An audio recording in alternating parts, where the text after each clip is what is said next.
हो, आज कवी कुसुमाग्रजांची जयंती आहे.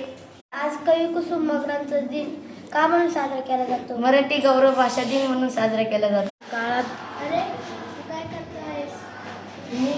मी कविता वाचत आहे. आपल्या मराठीच्या पुस्तकात किती छान छान कविता आहेत ना.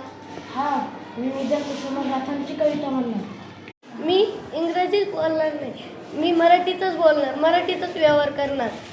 मी शपथ घेतो की मी पण मराठी भाषेतच बोलणार.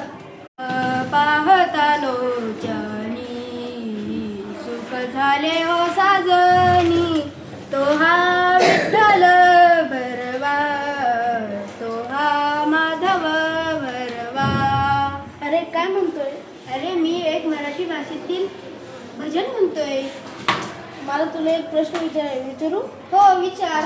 मराठी भाषा कुठून निर्माण झाली? अरे तुला माहित नाही का, मराठी भाषा ही तर नैसर्गिक देणगी आहे. नैसर्गिक प्राकृत भाषेतूनच मराठी भाषा निर्माण झाली. जेव्हा आपली आई रडली असेल तेव्हा ही मराठी भाषा निर्माण झाली असेल.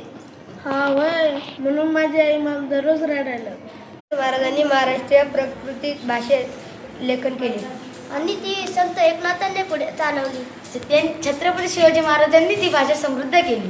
त्याने पिठलं वगैरे खाताना मराठी भाषा वापरली असेल. छत्रपतींनी मराठी भाषा राज्यकारभार केले असेल. ज्योतिबा फुलेंनी समृद्ध केलं. मग ज्योतिबांनी तिला समृद्ध केलं. फुले यांनी मराठी भाषेत पहिली शाळा चालू केली. मराठी भूमीने पहिली महिला राष्ट्रपती